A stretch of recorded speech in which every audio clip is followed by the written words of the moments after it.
Sup, homie? Yo, what up? How's it going? Living the dream, man. Living the dream. By the time this comes out, ideally I will be in Wisconsin, hanging out, kicking it at the Nice, Dells, water nice. parks, and hopefully it stops raining a little bit for Father's Day. You know what I mean? Father's Day's coming up, dude. You excited? Father's Day is coming up. Yeah, my wife asked me what I wanted for Father's Day. I honestly didn't know what to tell her. I don't know. What should Well, I it's a what great, sh it's a what great should we get? story. It's a What should we great get for story, Father's and Day? it's a great story, and nobody tells it like you do. I think, man, I'm a big book fan, dude. Yeah, I like getting books. yeah. Unfortunately, there's probably a few books that my wife could get me because I just tend to, you and I tend to just buy them and read them. But I think we were talking about the idea of just giving a book list of books that we've read that were impactful for us, specifically with Father's Day coming up. Not only as gift ideas, very short turnaround from, I guess this will be Friday and Father's Day is on Hey Sunday, man, you but can get it quick on Amazon. Quick. quick on, dude, you get next day, get next Yeah. day easy, especially around Father's Day. Um, but I think, we have a list of different books and they've impacted us in different ways. Um, and I think you and I have different reading habits as well, but I find myself running through books with the dad filter often. And Yeah. how can this apply to me? And because fatherhood is such a big priority in my life, any kind of book that is self-help or whatever, or a resource is something that inevitably I run through a filter of as being a dad. How can this apply? Right. Yeah. Yeah, we've mentioned this before on podcasts when we've done specifically like reading lists or whatever, and I'm pretty much a nonfiction only reader, and I have yet to kind of dive into the world of fiction. And I know you keep on telling me to do so, and others have done the same, and I just I don't know, I enjoy reading the nonfiction, and I have a long list, and we have podcasts that come on that have written books, and so I tend to read those before our guests come on, and um, so I have a list. They're all nonfiction of books that, that I've read recently. But one thing that I would say that um, I go into a book with is intending on coming out of a book with action steps.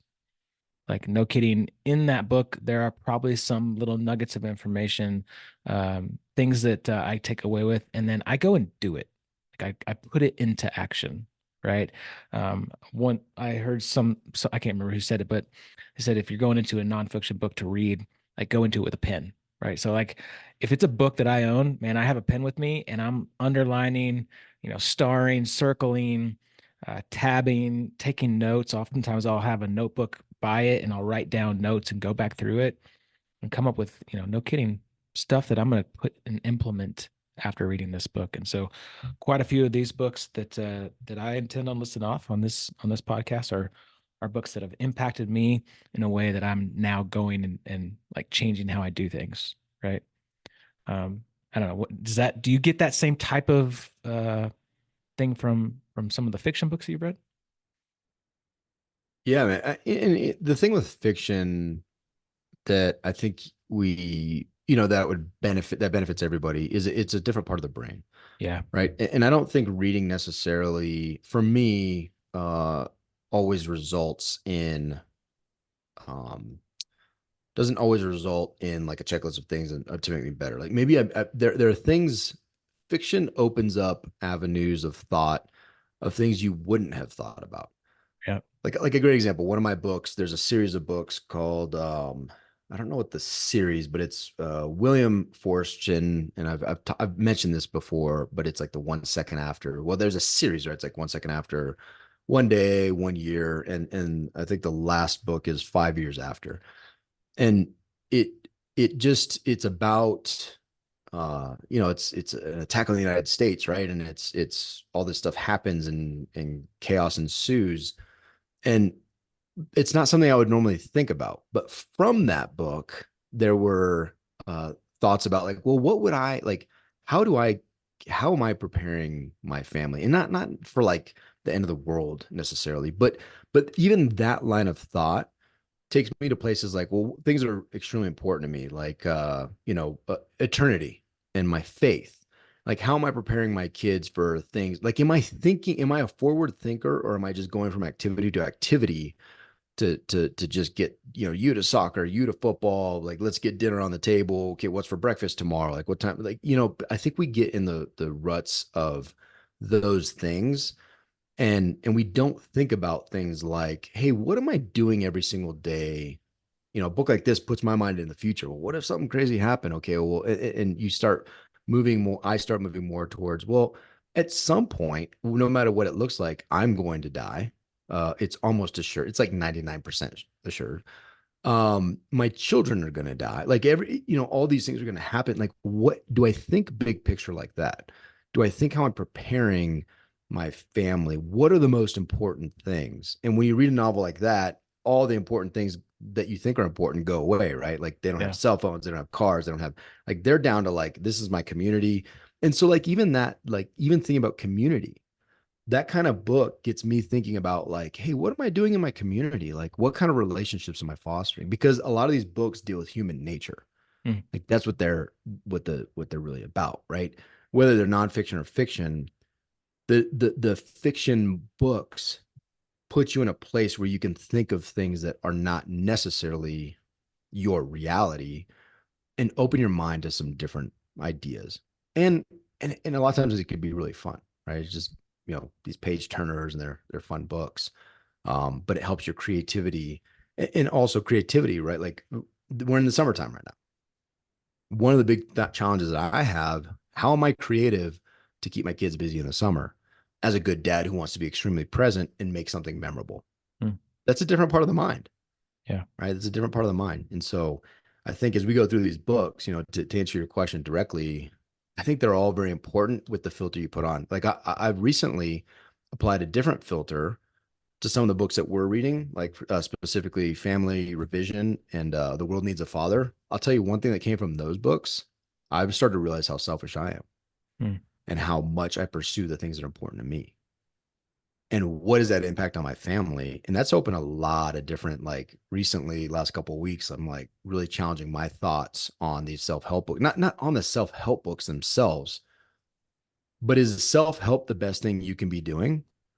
Or should you be reading, or should you be applying a filter, family help books? Like, how can I be a servant to help others grow, not just self help myself? Because I think one of the biggest issues we're facing societally is that we are so focused on ourselves and helping ourselves. It has a very direct impact, especially in the Western family.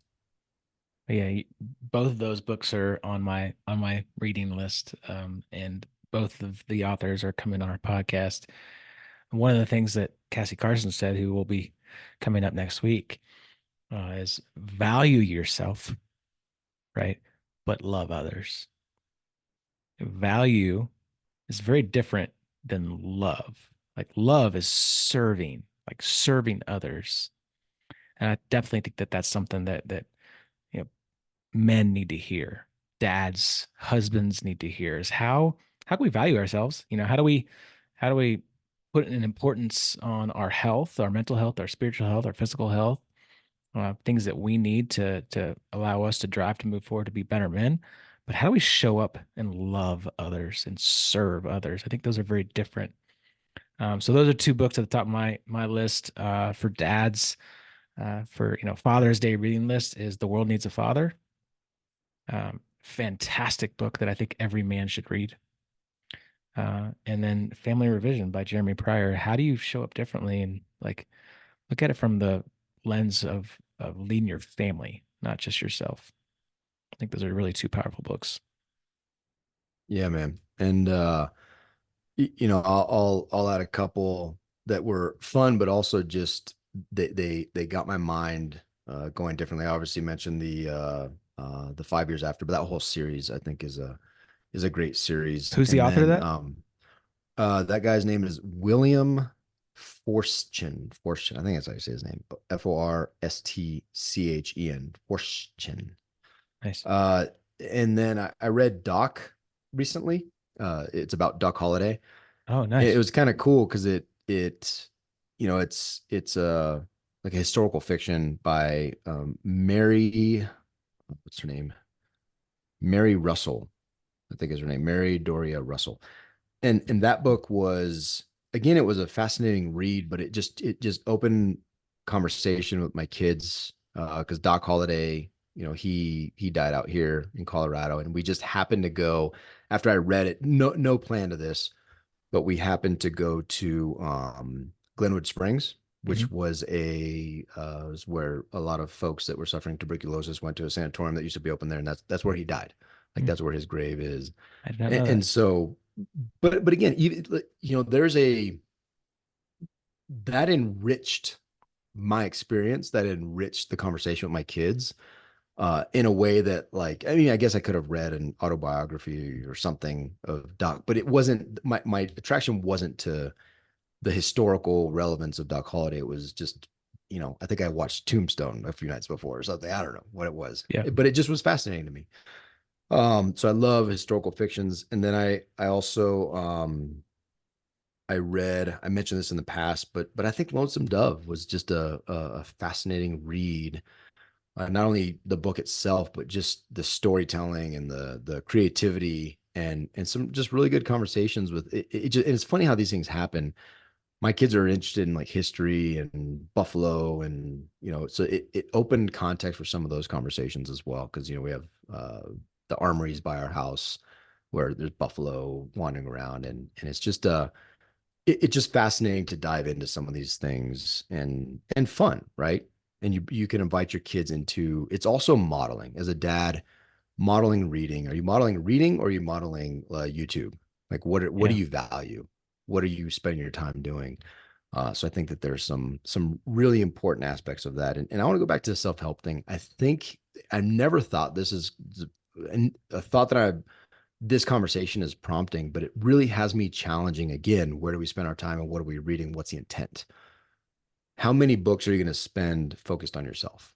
Right. And what is it? What is the impact of that? Again, a question I just throw out there as we explore what you and I believe to be one of the greatest mechanisms to grow your mind, to grow yourself, is through reading books. Um, do you analyze where you're spending time? Right? What kind of books are you reading? Are they worthwhile? And are they making you a better dad? Specifically, with Father's Day coming up, are these books enriching your life and your kids' lives as a result? And how are you challenging yourself to show up? Right? How are you challenging yourself to be better? I would love to implement this, and it's like a idealistic maybe, but I would love to have like a reading hour in my family. Mm. Yeah. Like we all just grab a book, we sit on the couch together, and we just read for an hour. Like I think that would be amazing. But do I truly value that? Right? Is that something that I really want to? Someone talked about reading the Bible to their kids every morning, just reading. He's like, it's crazy, it's chaotic, it's chaotic. I don't even know if any of this is sticking, but he just reads the Bible every morning to his kids for over breakfast. Like things like this, right? How do we challenge ourselves to be present, and the mechanisms through which we're trying to teach our family and ourselves? Do we value them highly? Which to me, reading is one of those things. Yeah, for sure, man. Two books that I think about a lot and reference back a lot on, again, kind of the fiction side of things, or I'm sorry, the nonfiction side of things, kind of to-do items, action items, and both of these books are specifically for dads. Dad Tired by Jared Lopes. We had him on our podcast, and then Dad Voted by Kevin Goodnight, also on our podcast, I think twice now. Just books on how to show up better as a dad. And there's fantastic stories in both of them. There's fantastic action items, things that you can do to implement into your family to show up differently and show up and be present as a father. So two books that I have again read a couple times now, gone back to. And implemented some of these action steps in both these books, and I know you have too.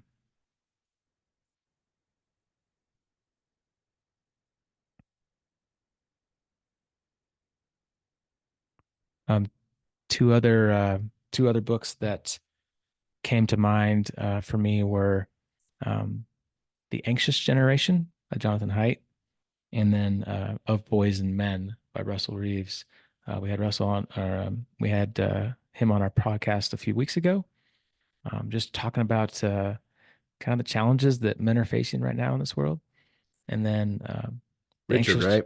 Richard, Richard. yeah, I'm sorry, Richard Reeves, yep. Yep. Um, and then the Anxious Generation, just an eye-opening book that again I think all fathers should read from the perspective of like how we're allowing our children to be plugged in or maybe not plugged in, how we are leading the family in that, and how we're responsible for ourselves and how we're modeling that for our children. Yeah, buddy. Amen. I think that's a pretty solid. There's got to be at least a couple books in there that I think are solid gift ideas, and I would encourage you guys just to, again, just be super intentional with what you're putting in, and not only that, but how can you action it? I think that's a great filter you talked about at the beginning, right? Is what are the things that I can do with this? And even if it's just one, right? That 1% better idea. If it's just one thing that makes me 1% better from this book, whether it's, more creative or a conversation starter or no kidding, here's some tactics. Here's how to be a better dad. All these different things. How can I serve better? If you can pull something out that drives towards action, a bias towards action from these books that we're reading, I think it's a great place to be. So it's a good book. There's a good list. There's a couple that Good you've list. read that I've not read. I know anything that's fiction that I've read, you have not read, and That's so right. I'd encourage you to dive in. Yeah, I mean, Lonesome Dove. I remember watching that series when I was younger. Like, it's fantastic, fantastic Yeah, story. I never saw the show or the Mm, movie or whatever it is, but yeah, the book was, yeah, it was fat, dude. It had me locked in. It was yeah, fascinating. It impacted my sleep directly. nice, nice. Yeah, yeah. Hey, we'll put the list of books in the show notes. And happy Father's Day. Go read some Happy books. Father's Day. Go take action. Go be a better dad. Read some books. Giddy up. See ya. See ya.